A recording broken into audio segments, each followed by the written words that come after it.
conserving blue carbon ecosystems like seagrass, mangroves, and marshlands is important because they store 3 times more carbon than forest and land ecosystems.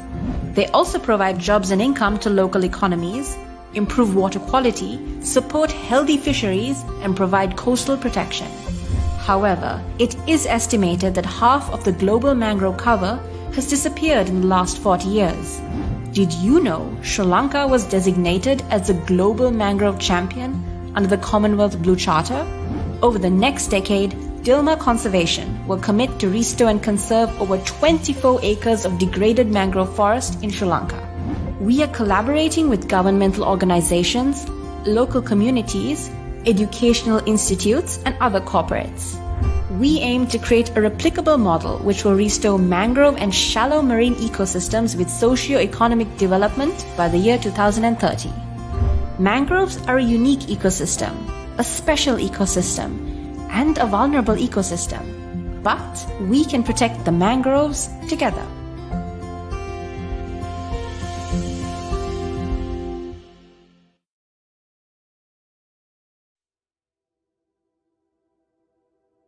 The ocean.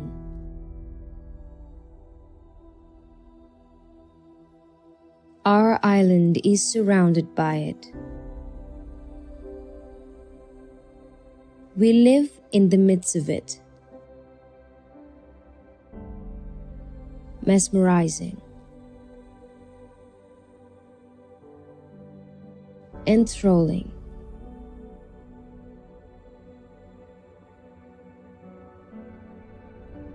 Pleasing.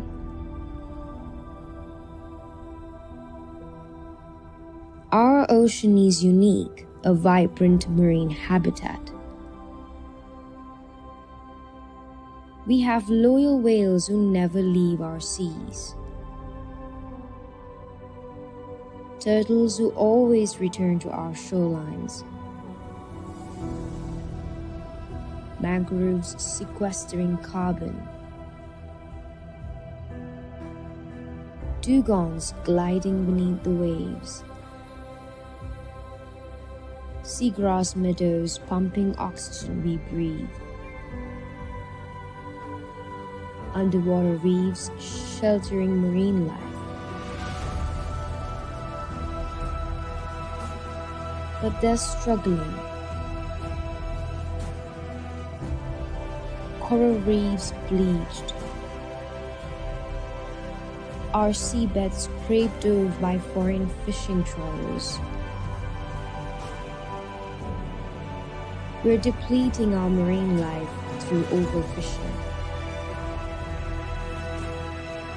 Plastic and chemical waste pollution gush into our oceans.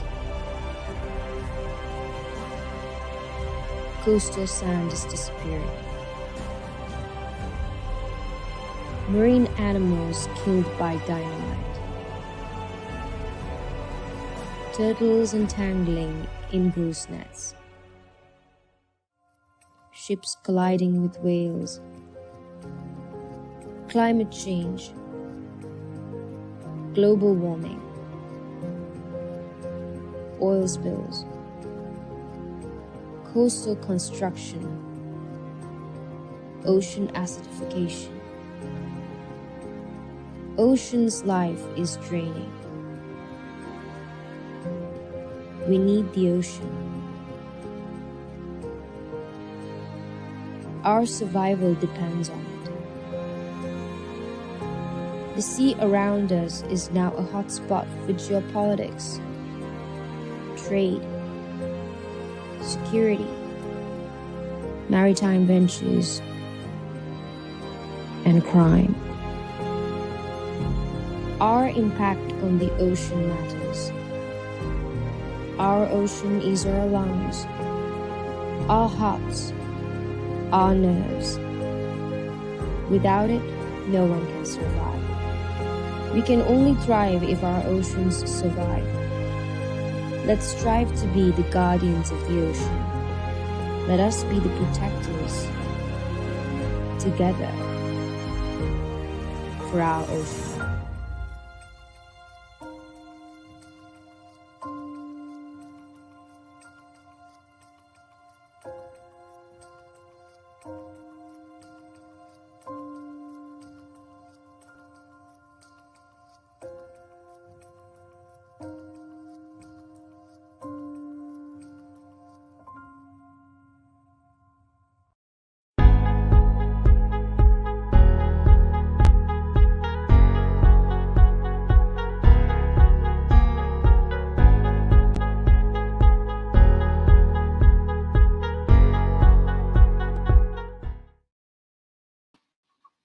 Good afternoon, everyone. Hi, my name is Lenin de Silva. I'm a member at World Protectors team. I would like to welcome you all to the World Oceans Day Summit. So today's session is on Sri Lanka's ocean biodiversity under the theme Ecosystem Restoration Efforts in Sri Lanka. Here we start. So, World Oceans Day Summit is hosted by the Pearl Protectors in partnership with Marine Environmental Protection Authority, Blue Resources Trust, and World Oceans Day Organization.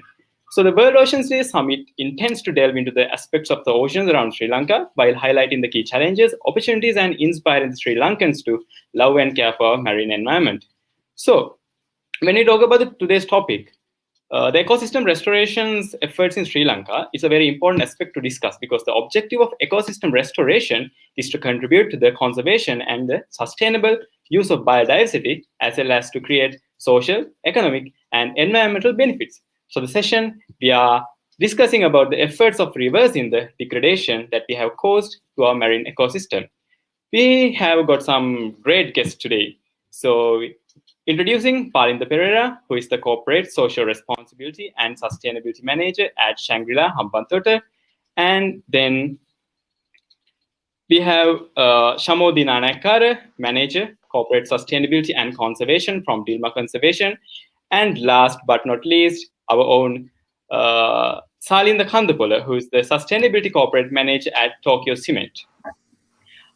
So, our expert panelists here.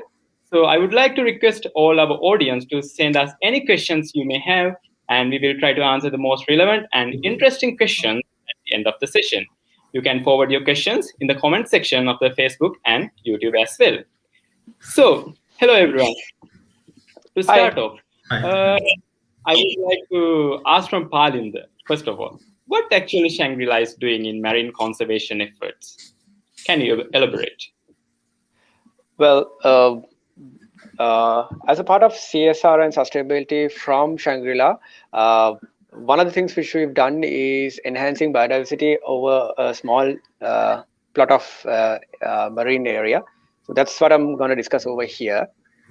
So this is a joint collaboration with several other partners, joining even MIPA and the Wildlife Department. So this is just a part of it, which we'll be discussing. If we go to the slides. Yeah, so the sampling area happens to be next to the Shangri-La Hambantota Golf Resort and Spa, which is now called Shangri-La Hambantota. It's roughly 1 to 3 kilometers away from the resort. As you can see, the sampling area, which is red color marked at the spot, and that's a breakwater where fishermen docks their boats over. Next. So as in the picture, it's very close by to the location, and then just opposite the Hambantota International Port. Forward. Next. So the activities which we have done through the hotel are mostly into cleaning programs and conservation. So I'm talking about the cleaning programs which is being done by our staff members. This is a voluntary effort where all our members have to participate in taking part in cleaning programs. There are volunteering hours and also in various activities. This is just a part where you can see which we've cleaned over the small fisherman's dock in Hambantota. Not only our members, but sometimes even some volunteers, other volunteers like international schools, youth organizations also join our efforts. So this is how we collect all the garbage and send them to the provincial council, where they recycle them or ethically dispose. So these are the volunteers which have participated in the program. So coming into what you can see at the property is mostly corals being covering the rock boulders at the area. So some of the there is a lot of fish diversity at the site, as well as several coral species. Some of the pictures which you can see over different types of corals, different types of reef fishes are at the property. So in this picture, you can see we're sampling the area with our volunteers because these diversity has been managed of what are the species which you can find, and also what abundance which there are, and those kind of parameters have been sampled by our volunteer members. Next. Then comes to the fish, colorful reef fishes, which is associating the area. Some of them have been documented, some of them have been observed. And then this is a camouflage flatfish, and some of the things which you can. This is almost a fish, but even if you come across this species, you won't be able to find it out because it's very camouflaged with the background, the rock boulder. Some of the other invertebrates as well, starfishes, shells, urchins, barnacles, so various forms are also available at the site. Next. And this is the diversity. So we've observed 12 coral species with different forms and 61 reef fish species. We have not included all the invertebrates because there are quite a lot of invertebrates which is found. Now in the picture, the red color marking is the abundance level. Red means the highest abundance. From orange to yellow, it's going down. So we have quite a lot of diversity at the opening of the breakwater towards the small area, and then white is a area which has not been evolved. So that's the diversity distribution. So we can see quite a diverse area which is found in that location. Next. With diversity comes issues where most of the people dump garbage, and sometimes randomly they fall into the area and then collect up in coral patches. So these are some of the pictures which we have seen, and these are ghost nets which has been just abandoned by fishermen. So we've earlier cleaned up nets in the seashore. Now we are cleaning ghost nets which are entangled in the reef itself.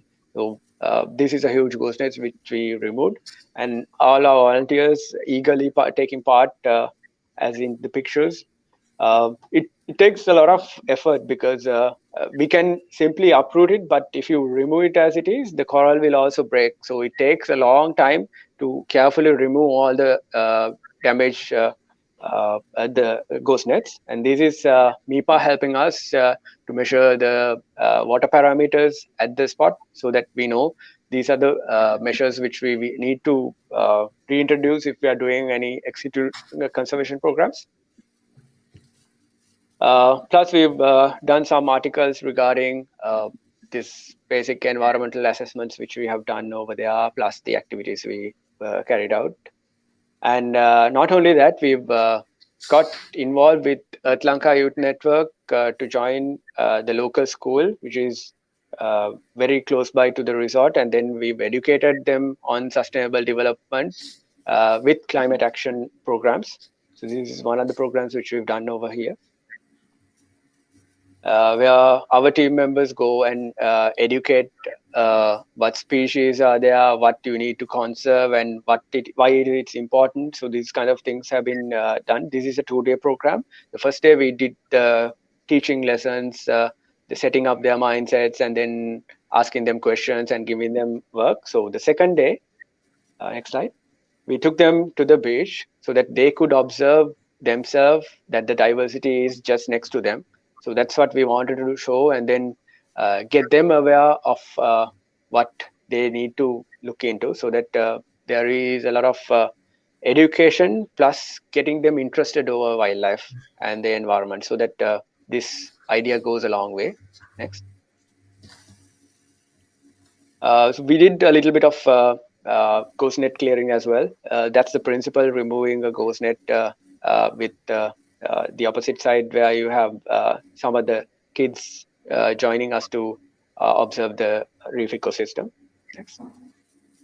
So from there, this is only the activities which we've taken over for marine conservation. For future work, we are still working with ghost net removal and then cleaning programs for beach and reef. We are doing a continuous mapping program from 2018. So this is the 4th year we worked on. And then even during COVID conditions, we've been doing seasonal sampling and then following up with an ex situ nursery. We want to take down some of the smaller fragmented coral parts and then regrow them and release them back to the wild. So this is what we want to do in future with Shangri-La. Next. So something similar will happen also at the property, where we will be getting micro fragments. We don't advise fishermen to bring down bigger particles of corals, because we always inform them to let them grow there, because whenever they collect fish, the bycatch captures some sort of corals and then they break off. So they are being released as it is, and if they are very tiny and if they are entangled, we collect them as soon as they reach the seashore, and then we introduce them in this kind of a setup so that they can be grown and relocated to the place. Next.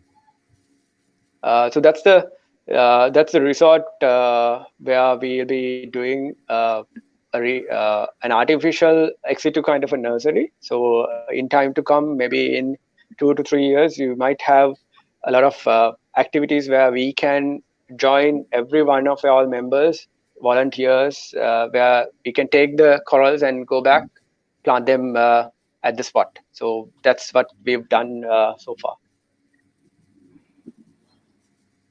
That's the area again. Yeah, thank you. Wow, it was really nice to see the beautiful fishes and corals growing with the help of our own people. So then let's move to Dilmah conservation.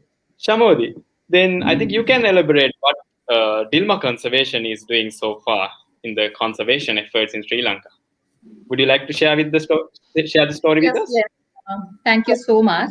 So before I begin the presentation, I would like to thank all the organizers of Pearl Protectors who has worked. Pardon if there's a noise. There's a bakery van going here and there with a noise. Pardon about that. So, but anyway, you guys have done a great job for the past 1.5 months. So we've been close witness to that. So this is very nice, and Dilmah is very happy. Dilmah Conservation is proud to be a part of this summit. So if I can have the assistant to have my presentation up. So I'm actually talking about that. First slide, please. Thank you. So talking about, no, the previous one, the title slide. Thank you. Yeah, so talking about those collaborations that what Pearl Protector is trying to do, like bringing all these different stakeholders come to play and everything.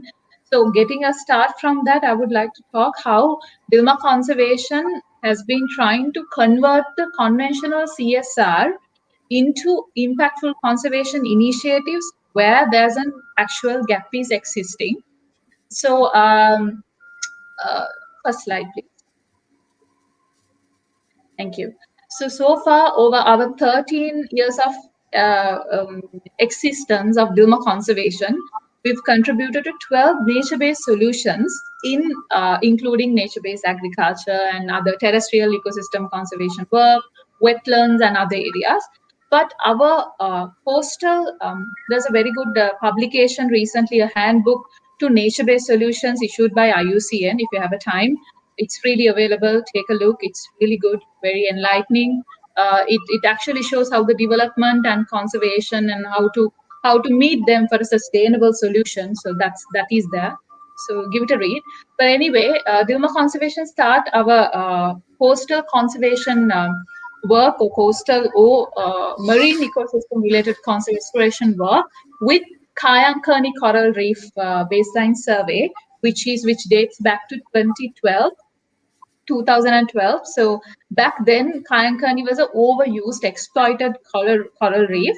And by now, in 2019, actually, wildlife gazetted it as a protected area, changing its conservation status and protecting it for future. So that was actually a very humble moment for all the parties involved in making that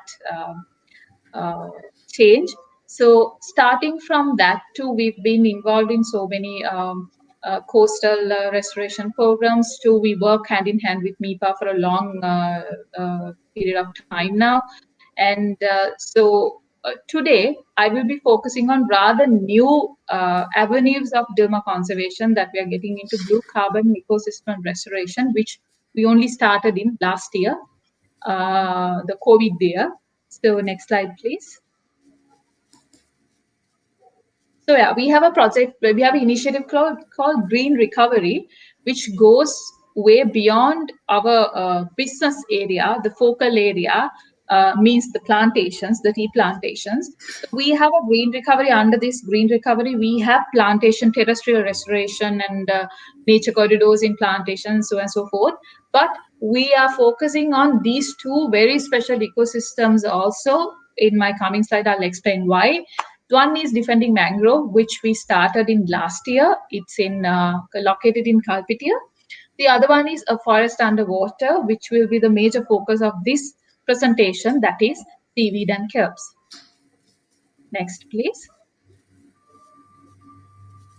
Thank you. So why Dilmah, forget about Dilmah, why a corporate should focus on blue carbon conservation or ocean ecosystems? One thing is when a corporate is getting involved in a conservation project, getting it integrated into their corporate strategy is very important, because to prioritize, like when you have it's integrated, like rather than having it as your CSR portfolio, having it integrated into your corporate sustainability goals, very essential. That's what Dilmah is doing, whether it's our own very own plantations, whether it's about elephants, whether it's about dugongs, whether it's about corals or other ocean ecosystems like seaweed and mangroves. What we do is we somehow relate it to our business strategy. So here, by 2030, we are a carbon neutral company, but by 2030, we have a plan to become carbon negative. So seaweed, with the literature and with they have discussions with MIPA, we got the solution as reforesting or growing seaweed forest is one of the most efficient ways to reduce or support that, for us to achieve that carbon negative journey. And the other thing is, with the name blue carbon, you probably know about this. Special ecosystems like mangrove and seaweed has 2 to 3 times ability of sequestrating the carbon than the same type of terrestrial ecosystem. So that is one of the things, for climate adaptation reasons, and the livelihood and the other ecosystem services of it, plus the great livelihood opportunities that can create, that would actually help the project to sustain. That is, while you're reforesting the seaweed, you can also turn it into an avenue of seaweed farming. So that is also there. I will discuss about it. And some other stakeholder engagement aspect like education, research tourism, and getting the corporates through platforms such as United Nations Global Compact and Biodiversity Sri Lanka to discuss about it and to emulate them also to get involved. That is the reason why Dilmah or any corporate, as what we've realized for the past decade, that why we need to get into some sort of a conservation effort. Next, please. This is basically the model. So far, what we've done is we have done our extensive baseline survey. Normally, because these, especially not only any terrestrial or any wetland or any ocean ecosystem, when we are getting into the picture, we will conduct a very in-depth fauna, flora, and socio-economic, very in-depth baseline survey. Especially the ocean, marine ecosystems being very sensitive, you need to understand the ecosystem, the other internal and external factors. So we are now finishing it, and we have mapped all our key players and their roles throughout the program. So here we have 6 units, the governmental entity that is supporting us technically and also with the farmers coordination, and then Dilmah plays that, Dilmah provides they secure the markets for the farmers to get involved, the fishery community to get involved in their restoration or seaweed restoration efforts by creating them an alternative livelihood. So Dilmah ensures that financial side of it. Dilmah conservation is there to educate the fishermen, the kids, the students of the area, and the general public about why seaweed is important. And then MIPA as a player, they are the people who is conducting part of the baseline survey. So from there to establishing the nurseries and everything will be done with those two technical entities. Next, please.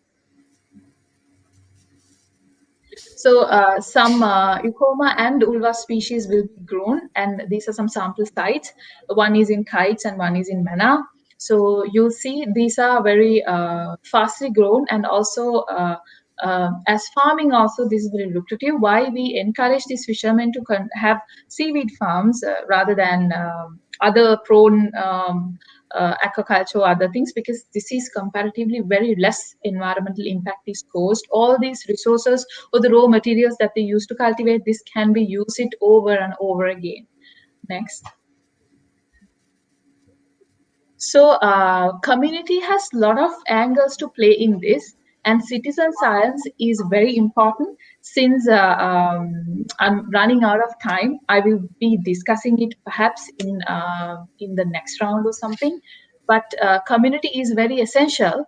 And remember the word citizen science. I'll come back to it. Next, please. So while we are pitching to local stakeholders, it's very important to get this word spread to the international community as well. So from the very beginning, we are working with CSIRO time to time when we have a technical glitch or when we have difficulty, because finding data and resources and also calculating the carbon, like carbon sequestration. Now we saw that in a Malaysian paper, that about 330 tons of carbon dioxide is sequestered from 25 of maricultural seaweed, 25 acres of maricultural seaweed. So that's a huge amount. But in Sri Lanka, that data, the calculation methods are at the moment is like trial and error. So we are partnering with technical organizations doing this kind of research to see whether we can come onto a method as well. That's one of the parts of this as well. And I think that's it from me for now. Thank you. Okay. Thank you so much, Shamodi. What a wonderful explanation regarding the corporate responsibility. So it was really nice to see the diversity of conservation efforts you all are taking, from corals to seagrass and all the coastal ecosystems. So let's move to Salinda. Salinda, we know Tokyo is engaging in marine conservation efforts for a long time. Can you share the story of conservation efforts that Tokyo is taking? Actually, Tokyo Cement take a holistic approach to many of these environment problems, environmental plus the social problems. We always integrate the social aspect in our environment projects. And these are like long-term running projects that we engage. Like we believe in the partnerships and engage in long-term development goals in environmental conservation.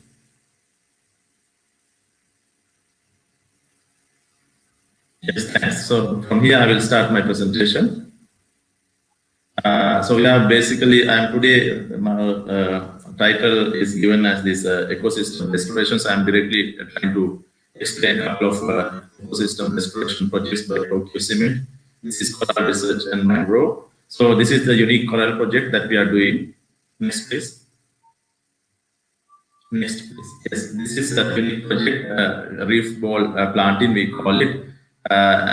We get our cement, recycled cement, to make this leaf balls. Next, please. Next, please. Yeah, so these are our ready-mix concrete plants. You know, there's a ready-mix concrete business going on with Tokyo Cement and Tokyo Cement Group.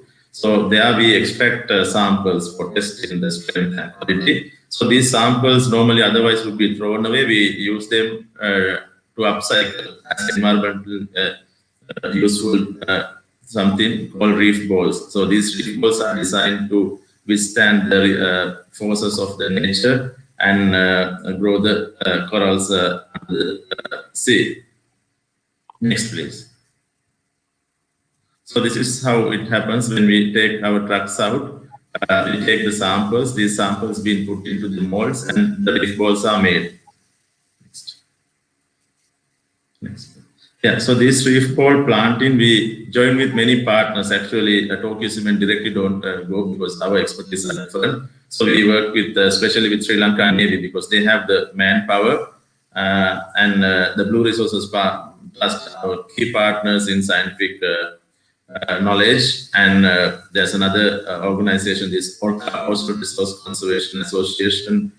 There are some like pioneers of doing these methods. So we take a lot of technology from Orca and also work with this Nigama for good and work with marine environmental protection as well in our reef ball project. So we have about 1,000 reef balls all around the island from like 2014 up to now. Next one. And special thanks to this Blue Resources Trust, actually our long-term scientific partner. So they have been working with us from 2016, especially working in Kayankani and Pasikuda. Actually, they collect a lot of data, and this data being also used in Kayankani as a marine sanctuary. As well as we sponsor like a full-time field station at Pasikuda from them to station and do all the work. And the studies on shipwrecks and the students, capacity building, we give some opportunities to university students and even the community outreach and education. Next, please. And training is very important because this is underwater work. Most of the divers are like technical trades. They are not much aware about the corals, and also we teach them how to do all this underwater work, managing the existing corals. Because we also collect these broken fragments and we put them under the nurseries, underwater nurseries, and we place the nurseries in the seas, and these nursery-grown fragments are replanted into coral with glue and specially made underwater cements. Next. Actually, not only that, we do the education like this guide booklets and all for the tourism and the diving sector with the expertise of the marine scientists. The school programs and beach cleanups are like regular events under our company. Next. These are all like beach, like do's and not do's about marine life. So these public beaches, we give all this information. Next. And also we help with the Navy because Navy, they do underwater museums and also it's a good relationship builder. And it's also can be an ecosystem restoration project in future. Next. And with Blue Resources, we sponsor a special project on sharks under Mr. Daniel. So this kind of marine research also being sponsored. Next. Next, this is some updates from the shark project because we collect the data and they send us the reports. So we are following up with the grants, research grants. Next. This is one, my last project, because this is a practical example of ecosystem restoration effort. It's a good example for other corporates, so anybody who is doing, because we have a project conducted at Trincomalee, 20-acre stretch, open stretch. We have planted about 20,000 plants of mangroves, different species, and we have restored this ecosystem, but it's not enough time for me to explain all how we did that, but I'll just go through this list. Next slide, please. So these are the species that are available, like 7-8 species available. So we collected seeds from the available species, from the local species, and we followed the same species composition when we do planting of this open mangrove area. Next.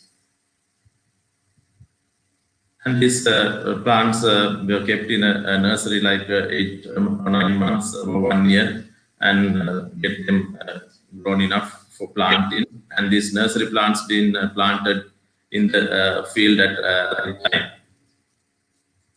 Next.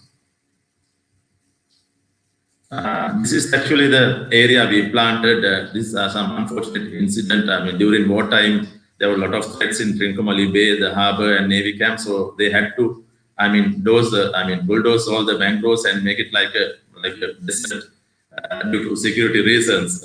And it's close by our factory as well. So this is an ISO and ecosystem problem. So we have taken initiative to restore this land under the method I explained to you earlier. So you saw how we started, and you will see how it will is looking. The present context is next. Okay, so now this is the same picture I have taken in 2020. That's why I initially said we engage in long term and attempt these things. So this is now fruiting, actually physically fruiting. So these fruits will spread all over the Trincomalee Bay, and they will spread. So this is a successful attempt of ecosystem restoration. And we see all the birds and bees and all the marine small crustaceans and now all coming back. And fishermen are happy. They have some skeptical in the initial stage, but now they also understand the value, and this has been restored. Next, please. Yeah, thank you. So this is, I want to discuss only 2 examples of Tokyo, and so I hope you have learned something. Yeah, it was really interesting to see the restoration efforts and trying to address the very sensitive issues that we talked in the previous session as well. And personally, I found it very, very impressive to see the taking that waste concrete for a fruitful purpose. Wow, that was really impressive. So again, my next question is to Mr. Palinda. So, Mr. Palinda, we know that Shangri-La is a leading brand in the hospitality industry. How has the reception of your customers and the guests regarding these conservation efforts, and what was their feedback? Do you have any comments or any interesting things to share with us regarding the reception? Well, yes, as a matter of fact, everything which we do is based on our customer experience as well. So sometimes, since this is just a program which we started very recently, right? 2018 is nothing compared to like long-lasting sustainability. So from 2018 to 2020, we've been still assessing the situation regarding the life underwater component of SDGs. So for that, we've just informed some of our corporate guests and also some of our international guests who's coming here for leisure, that there is a program which is coming up. So we've informed them, and some of the guests have taken part, and they wanted to get involved in this as a long-term program, because some of our guests comes as repeaters just to work on CSR. They sometimes go into local school, donate goods, and they are also involved in elephant transit homes and environmental conservation activities. So they are very eager to looking forward to do this activity as well. But unfortunately, the COVID condition has kept them a little bit further away from us. So as soon as they reach us back, we will be getting them involved as well in these programs. Wow, it was really nice. I really believe it will be really nice to have the customer feedback while you are engaging in the effort as well. It will be a kind of motivation as well. So, Shamodi, we stopped in a point. Can we elaborate it now? I'm eagerly waiting. Shamodi, you are muted. Sorry, I think, you're talking about the community participation angle. I think Mr. Salinda and Mr. Palinda, throughout their amazing presentations also, they elaborated, including myself, all 3 of us, is talking about continuous awareness, continuous engagement, and most of the in most of their pictures also I saw community is there in some angle, right? So that is the start of that citizen science. Citizen science is a tool that is nowadays used in many of the conservation efforts, or in other countries you have participatory conservation protected areas as well. So that is how important these communities are. The next step of the citizen science is that's like what we're trying to do, and some of the corporates is also practicing it already. you can actually use them as what do you call the advocates among their communities. You need to highlight few of them, train them to take the ownership of their own project, which is because that from that conservation effort, that is the recent community that gets impacted the most. So like to now like collect the pH and other things. It's like a small form. You can train them, developing community maps. So it makes them to own the project, empower the project. One of the examples I can give you is Lenin. Now, MIPA and Dilmah and two other corporates, Dettol and some other corporates, started in 2019 this beach caretaker program that is empowering the coastal communities to own the cleanliness of that beach strip that they live in. So we started in 2019 with 30 kilometers, and then in 2021, beginning of 2021, I went for this forum. We expanded it to total of 50 kilometers, took over by Dilmah to keep it clean throughout the year with the coastal communities. But there were so many other corporates joined hand in hand because those communities proved that it's not just one-time cleanup, but it's happening every month and it's continuous. And when we gave them a chance to express what is your experience, actually they've learned a lot, and they said we never knew this gives so many benefits as this just without just existing there. That is the level of win-win strategy that you can create by engaging the livelihood. Very quickly I will tell you one more point, but when you're going to a basic community, you need to, that's why I said assessing their socio-economic status is very important to sustain the project in the long run. Because for a community that they're struggling to manage their monthly or daily the survival, that they're on a continuous come back to with their survival, then you need to address that welfare and the other it could be giving some books to the library of that school. Could be you can start from there, because for that kind of a community, you just go in there and me talking about corals or seaweed or anything, that's not their priority. So understanding that dynamic is also one of the things that we need to make sure from our end, the technical or the corporate entities, before talking or training them as citizen science advocates or representatives.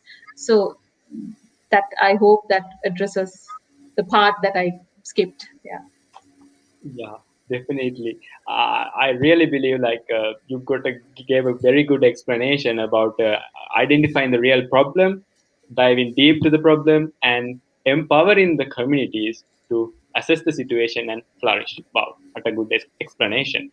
So when we move to Tokyo Cement again, Salinda, I saw in your presentation, you have mentioned very high number of institutions, organizations, government entities you all are engaging with. Can you explain the challenges and the importance of government support, government backing in this kind of restoration efforts in Sri Lanka?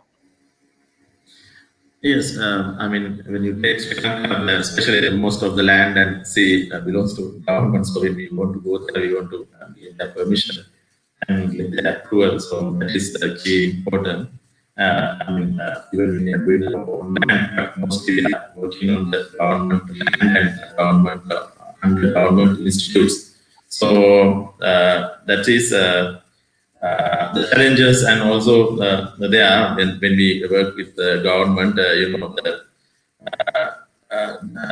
actually they encourage, most government institutions encourage on their side for us. So and they want to do something good for the environment with the help of us, and especially I mean the funding is a key issue in the government sector. So private sector engagement in funding and helping them as well is a good thing.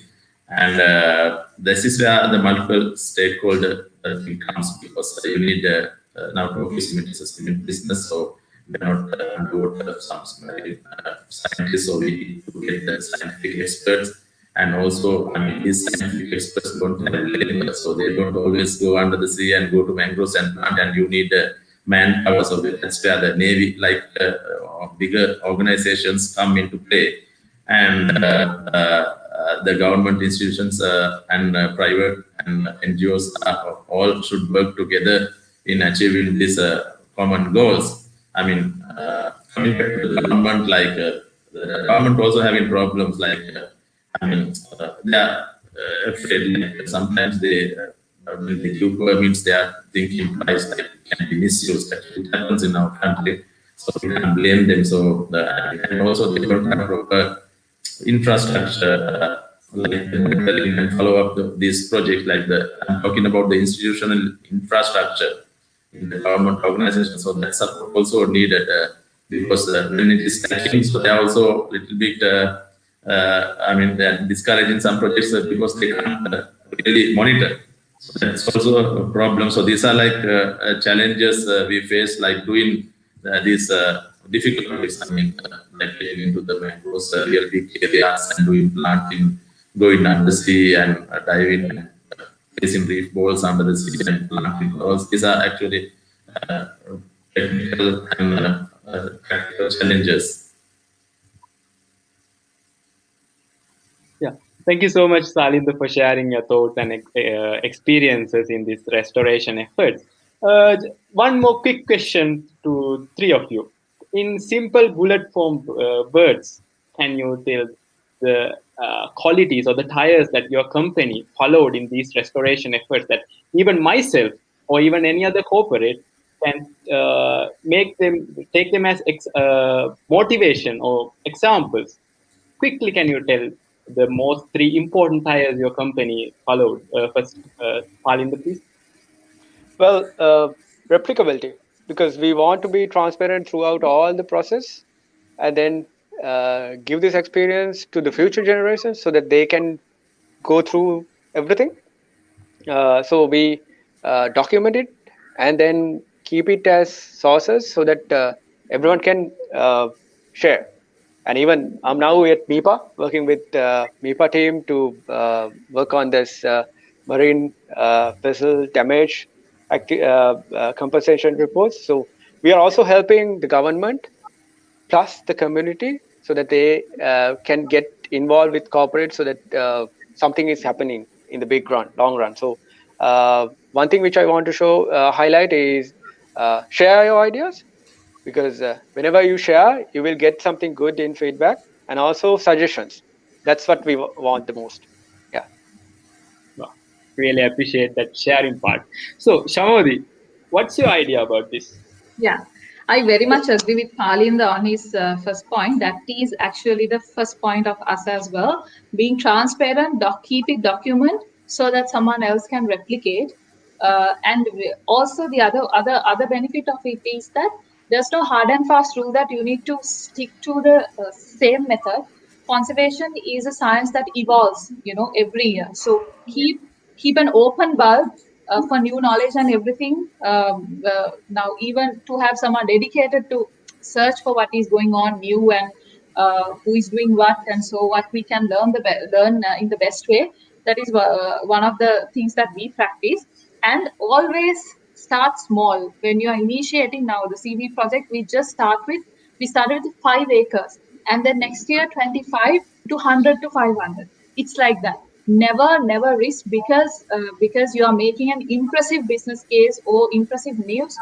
Don't do haphazard conservation. That is one of the things that the rule of thumb for Dilmah conservation. We always start small, because our best vested interest should be on the environment. So when we start small, if the project is a fail, it's okay. The damage we are causing to the environment can be reversible, or there's no damage at all. So that is the other thing.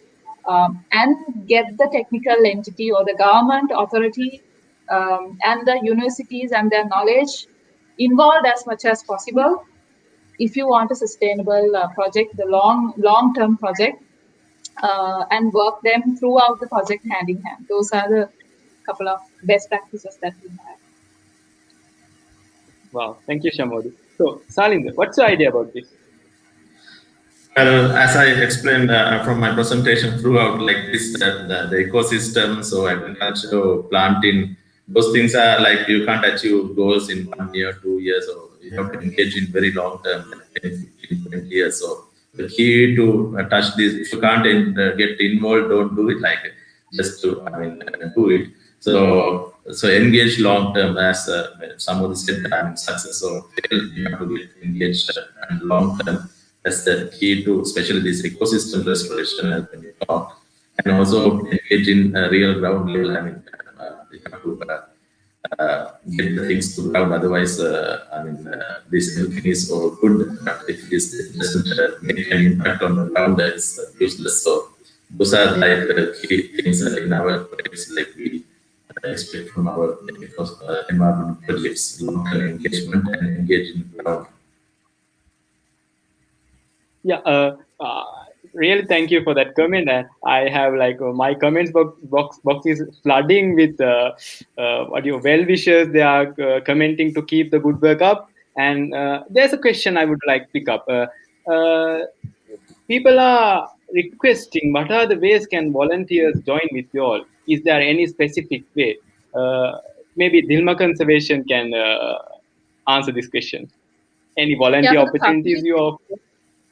Yeah, for the public, we this is all pre-COVID, because when it comes to ground level conservation, like marine conservation, you always need to people get on the ground. So now that is a huge restriction. But yeah, the beach cleanups, and sometimes we had this. We had a plan to get the the general public involved in the marine crafts kind of for education kind of a project was in pipeline, but now that is the only restriction we have to get the people involved. But earlier we did actually with the public, we did so many cleanups, and I think perhaps Palinda might have, I think he mentioned about his coral. The guests can now it's in future that they're planning to. That's very. I thought it's very wonderful. So maybe he had a comment to add. I'm not sure. Yeah. Should I add a comment? I would like to.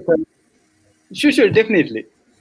So, like, yeah, as you mentioned, we get a lot of volunteers. Our staff is the key volunteer, which we take for activities, but we take all the volunteers, youth volunteers like ISAC, Interacts, Rotracts, and then even the Sri Lanka members. I need to especially thank them all, because they come here to assess the conditions, do the sampling, remove garbage, and so on.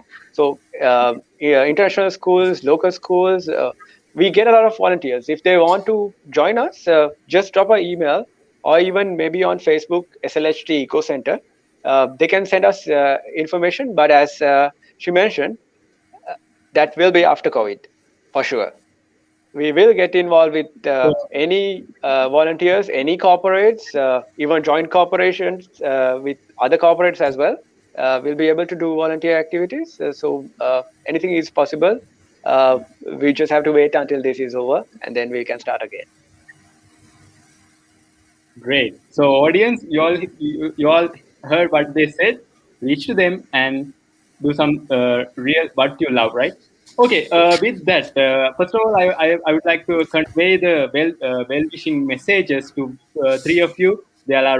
People are really love to hear what you all have doing, and they wish all the best for your future work as well. So with that, I have to unfortunately conclude this session. So I would like to thank our exclusive patron, the EU Delegation Summit patron, Dilmah Conservation and Keels, and supportive patron, Plastic Cycle. So I hope you all enjoyed and learned more about the ecosystem restoration efforts in Sri Lanka. And please do stay with us in the rest of the summit and hear the awesome stories from the marine environment. So our next session will be on marine conservation and marine protection area expansion, and it will start at 5:15 p.m. So really thank you, Mr. Palinda Perera, Shamodi Nanayakkara, and Salinda Kandapola for joining with us today and sharing your efforts that you all are taking as leading corporates in Sri Lanka. So good day, everyone. Thank you. Thank you, Lenin.